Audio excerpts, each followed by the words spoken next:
हाय everyone, अस्सलाम वालेकुम। Welcome to another vlog. कैसे हैं आप सब?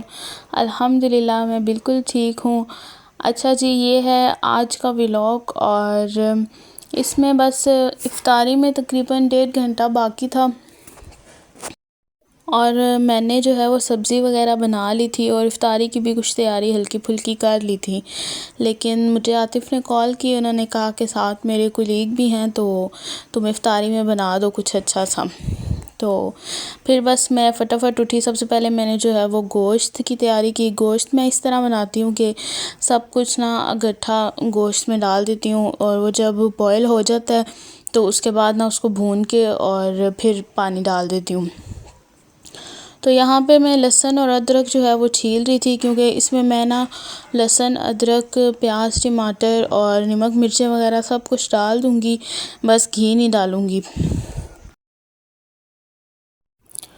और सबसे पहले मैंने गोश्त इसलिए चढ़ा दिया कि गोश्त चूल्हे पे रख दूँगी तो क्योंकि इसको गलने में भी टाइम लगेगा और इतनी देर में मैं भाग की तैयारी कर लूँगी, क्योंकि टाइम काफ़ी कम था और चीज़ें बनानी थी। ज़ाहिर है हम खुद हों तो फिर तो कोई मसला नहीं होता, एक चीज़ हो, दो चीज़ हो, मतलब सिंपल सा भी मेन्यू हो तो कोई मसला नहीं होता। लेकिन अगर कोई आ रहा हो तो फिर आपको चीज़ें वगैरह बनानी पड़ती हैं। तो खैर यहाँ पे मैं गोश्त की तैयारी कर रही थी, बस लहसुन अदरक वगैरह मैंने पीस लिया था, ये डालूँगी और बाकी सब चीज़ें डालूँगी और फिर उसके बाद हम कुकर बंद करेंगे और मैं रख दूँगी इसको। प्याज वगैरह भी मैंने काट दिया था। कुछ हम इफ़्तार की जो तैयारी है वो मैं आपके साथ शेयर करूँगी और कुछ हम बातें करेंगे। और रोज़े जो हैं वो तकरीबन आधे से ज़्यादा गुज़र चुके हैं। आज 17वां रोज़ा था और पता ही नहीं चला किस तरह रमज़ान गुज़र गया। एक वो टाइम था थोड़े दिन पहले कि हम कह रहे थे कि रमज़ान में जो है वो 2 दिन रह गए हैं, 3 दिन रह गए हैं और अब आधा रमज़ान गुज़र चुका है। और आप लोग बताएं कि आप लोग रमज़ान में जो है वो क्या क्या, मतलब बहुत रूटीन चेंज हो जाती है। रमज़ान में ऐसा होता है कि हमें इबादत के लिए टाइम मिल जाता है, क्योंकि बाकी काम नहीं होते दिन में, खाना पकाना और रूटीन काफ़ी चेंज हो जाती है इंसान की। तो ये ऐसा महीना होता है कि इसमें हम अल्लाह के करीब होना चाहें तो बहुत ज़्यादा हो सकते हैं और हमें होना भी चाहिए। बाकी 11 महीने भी हम लोगों को चाहिए कि हम लोग अल्लाह की इबादत करें और अल्लाह के लिए टाइम निकालें। हम बाकी भी तो अपने सारे काम करते हैं ना, तो हमें जो है वो अपनी इबादत को भी टाइम देना चाहिए। लेकिन रमज़ान ऐसा महीना होता है ना कि इसमें हम रोज़ा रखते हैं जब, तो उससे ये होता है कि हम लोग जो है वो स्पिरिचुअली बहुत ज़्यादा जो है ना वो, मतलब जैसे इंसान साफ़ सुथरा फ़ील करता है और ऐसा लगता है जैसे अंदर की ना मैल जो है वो निकल रही होती है। क्योंकि हम लोग रोज़ा रखते हैं, फिर नमाज़ पढ़ते हैं, फिर उसके बाद हमें ये भी होता है कि यार रोज़े में झूठ नहीं बोलना, रोज़े में गाली नहीं देनी, सॉन्ग्स नहीं सुनने, मतलब बहुत सी ऐसी चीज़ें हैं जो रोज़ा और नमाज़ हमें रोकती है। तो जब हम रोज़े से होते हैं, नमाज़ 5 टाइम की पढ़ते हैं, तो हम बहुत सी बुराइयों से बचते हैं और अल्लाह के नज़दीक हो जाते हैं। तो बस यही रमज़ान की ब्लेसिंग्स हैं जिनसे अगर हम मुस्तफ़ीज़ हों, फ़ायदा उठाएं तो हमारे लिए ही बेहतर है, हमारा ही फ़ायदा है, और अगर ना हो तो हमारा ही नुकसान है। तो इसलिए हमें चाहिए कि हम जो है ना वो, जहाँ पे हम लोग अफ्तारी का एहतमाम करते हैं, सहरी का एहतमाम करते हैं, तो वहाँ पे हमें जो है अपनी इबादत का भी एहतमाम करना चाहिए। और जी, गोश्त को मैंने रख दिया था। अब यहाँ पे जो है मैं चना चाट की तैयारी कर रही हूँ। ये मैंने आलू जो हैं वो बॉईल किए हुए थे, इनको मैंने थोड़ा सा ठंडा कर लिया था फ्रिज में रख के, और उसके बाद मैंने इनको जो है ना वो पील ऑफ करके तो इनको काट लिया है।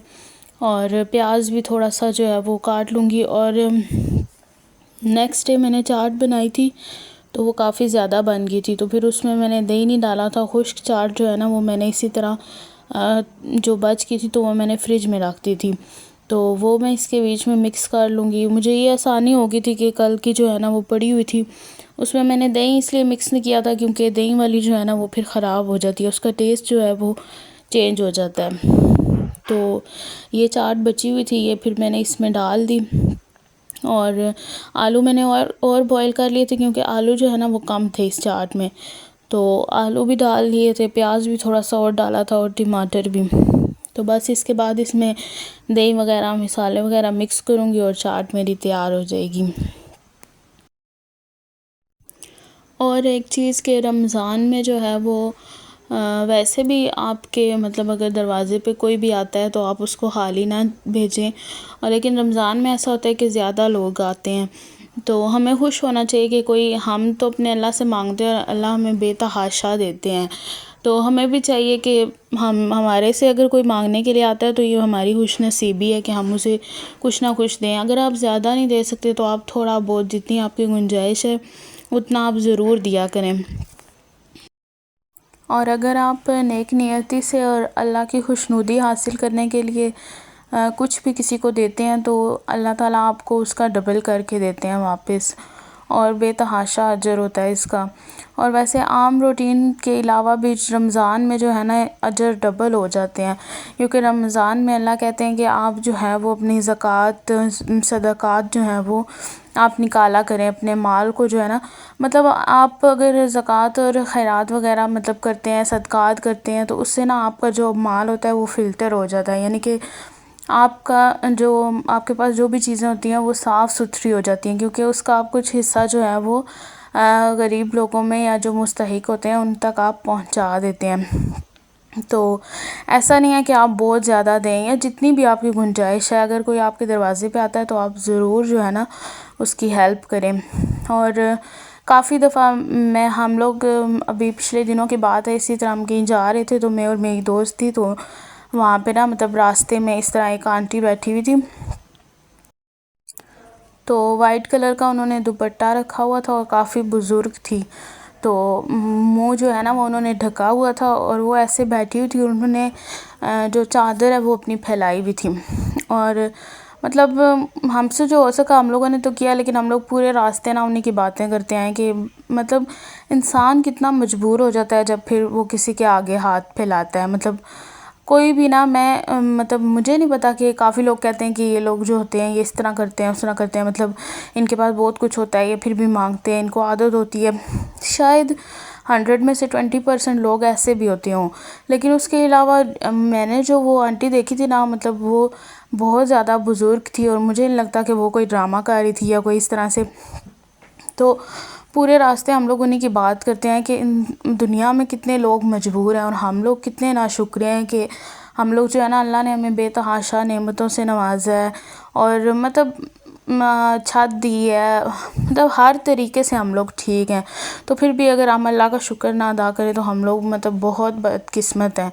तो इसलिए हमें अल्लाह का ग्रेटफुल भी होना चाहिए और हर हाल में जो है वो अल्लाह से ये दुआ करनी चाहिए कि जो लोग मजबूर हैं, जो लोग मतलब किसी का मोहताज उनको ना करें। मतलब अल्लाह से यही हमें दुआ करना चाहिए कि अल्लाह किसी को किसी का मोहताज ना करे। और अगर आप किसी भी ऐसे इंसान को देखें ना तो उसकी हेल्प आप बस इस खातिर किया करें कि इसका अजर जो है ना वो आपको अल्लाह देगा। और बस बातें करते करते मेरी जो है वो फ्रूट चाट भी तैयार हो रही है। और बस मेरे साथ जो है ना ऐसा होता है कि जब मुझे जल्दी का कोई काम दे दिया जाए ना कि हाँ इतना टाइम में तुमने इतना ये काम करना है और बस हम आ रहे हैं या कोई इस तरह का, तो फिर मैं मतलब मुझे ये होता है कि हाँ मैं कर लूँगी, और बीच में ये डर भी होता है कि, और साथ में ना दुआ करती रहती हूँ या अल्लाह इज़्ज़त रखना मेरा काम जो है वो हो जाए टाइम पे।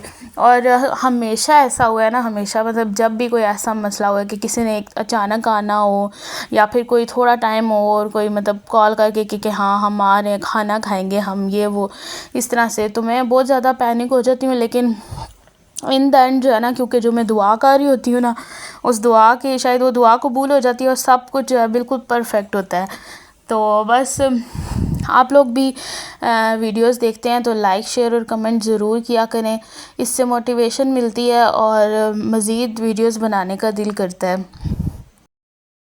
क्योंकि जितना आसान लगता है ना वीडियोस बनाना और उनको एडिट करके तो अपलोड करना, उतना आसान होता नहीं है। मतलब हम लोग अपने साथ में काम भी कर रहे होते हैं और आप लोगों को तो जो है ना मेन जो चीज़ बन रही होती है या बना रहे होते हैं वो सब कुछ नज़र आता है, लेकिन जो बैक कैमरा गन बन रहा होता है और जो बर्तन इकट्ठे हो रहे होते हैं, वो हमें बाद में जो है वो फ़िक्स करने पड़ते हैं। तो इसलिए जो है ना आप लोग कमेंट किया करें, लाइक किया करें, और अगर कोई भी वीडियो को देखता है ना तो प्लीज़ लाइक कर दिया करें। मेरी वीडियोस पे होते तो व्यूज़ कम ही हैं, लेकिन जितने व्यूज़ होते हैं उनके आधे भी लाइक्स नहीं होती। मतलब अगर 30 व्यूज़ हैं तो शायद 3 या 4 लाइक्स होती हैं, तो इससे बहुत डीमोटिवेट हो जाती हूँ मैं। तो अगर आप वीडियो को ओपन करते हैं और देखते हैं तो प्लीज़ उसको लाइक, शेयर और कमेंट ज़रूर किया करें। और बताएं कि ईद के क्या प्लान्स हैं आप सबके। मैंने तो अभी तक बाज़ार का एक चक्कर भी नहीं लगाया, बस रमज़ान की जो रूटीन होती है ना वो बहुत बिज़ी होती है, तो निकलने का दिल नहीं करता। और शाम को इफ्तारी के बाद तो बस ऐसा लगता है कि पता नहीं कितना कुछ खा लिया, और जो बर्तन धोने होते हैं, चाय वगैरह बनानी होती है, वो भी बस बड़ी मुश्किल से बनती है। और यहाँ जी मेरी इफ्तारी रेडी हो गई थी, फ़्रूट काट लिया था मैंने, फ़्रूट चाट बनाई थी, चना चाट, पकौड़े बनाए थे, और सालन भी मेरा जो है वो, ये देखें यहाँ पे मैं भून रही हूँ सालन। इसमें मैंने फिर एक आलू भी काट दिया था और सालन वगैरह भून लिया था, सलाद मैंने बना लिया था, और फिर मैंने हल्की सी ग्रेवी रखी थी क्योंकि उन्होंने खाना खाना था। तो मैंने कहा अगर बिल्कुल खुश्क बनाऊंगी ना तो फिर मुश्किल हो जाती है। इफ्तारी कर ली थी सब ने, और एंड मोमेंट पे सब कुछ तैयार था अल्हम्दुलिल्लाह, और बस खाना वगैरह भी खा लिया था सब ने। फिर उसके बाद मैंने चाय बनाई, चाय तो ज़रूरी होती है, चाय के बगैर तो हमें ऐसा लगता ही नहीं है कि हम लोगों ने रोज़ा इफ्तार की है। तो बस उसके बाद मैंने चाय वगैरह बनाई, और फिर हम लोग चाय बनाने के बाद ना हमारा भाई सहन है, मैंने आपको कितनी दफ़ा दिखाया भी होगा वीडियोस में, तो बस उसमें बैठना बहुत अच्छा लगता है। ये चाय मैं लेके जा रही थी मामा के लिए, उनको दी, और उम्मीद करती हूँ कि आपको मेरी ये वीडियो अच्छी लगी होगी। मिलते हैं फिर किसी वीडियो में। दैट्स इट फॉर टुडे, और अपना ख्याल रखिएगा, दुआओं में मुझे याद रखिएगा। अल्लाह हाफिज़।